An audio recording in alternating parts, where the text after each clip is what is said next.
Most home buying advice starts with house hunting. That's usually where problems begin. This guide starts earlier because the biggest surprises buyers face don't come from finding a house, they come from decisions that were skipped or rushed before the search ever started. Before we go further, it helps to know where this perspective comes from. I'm Doug Barry. I'm a realtor.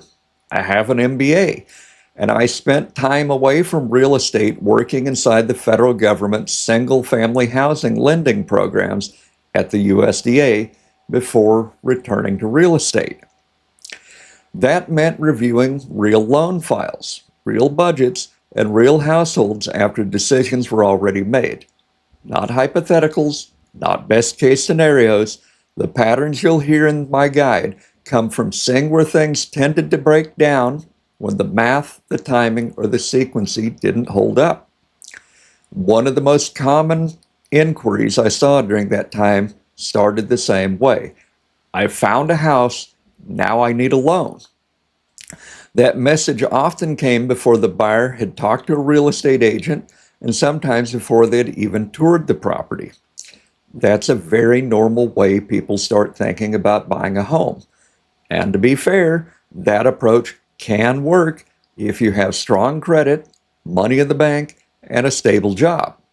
The problem is that many buyers don't actually know whether they meet those conditions, and starting with a house assumes answers to questions that haven't been verified. If you're looking for shortcuts, guarantees, or market timing tricks, this probably isn't the right place for you. This guide is for people who want to understand how the process actually works so they're not forced into decisions once pressure and deadlines show up. That applies whether you're buying your first home or you've been through the process before and remember it feeling more stressful than you anticipated. Buying a home is not one decision. It's a chain of decisions, and the early ones control everything that comes after. Your credit affects your interest rate, your approval options, and how much flexibility you have when something unexpected happens. Your budget affects how much risk you're carrying month to month, not just whether a payment technically fits.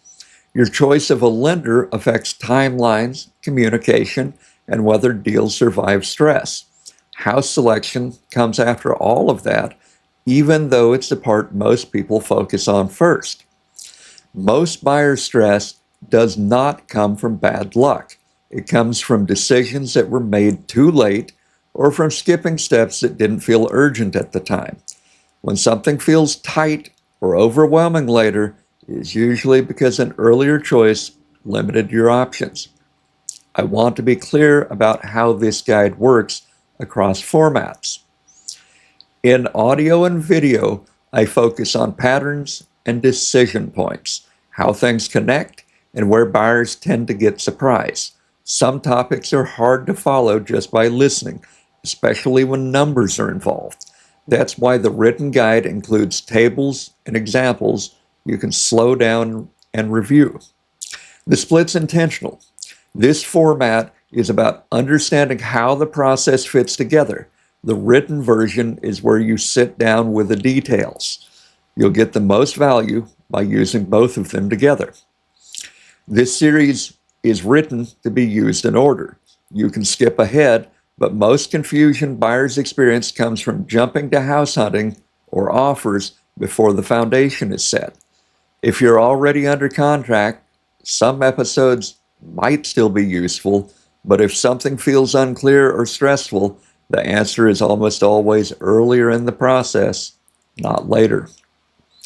The first step in this series is credit, not because it's exciting and sexy, and not because it's fun, but because everything else depends upon it. Credit affects pricing, approvals, and how much pressure you feel once the timelines tighten. Ignoring it early does not make it go away. It just makes it more expensive later. If your goal is to buy a home without unnecessary surprises, start with step one. Slowing down at the beginning, is what keeps the rest of the process from accelerating on you later.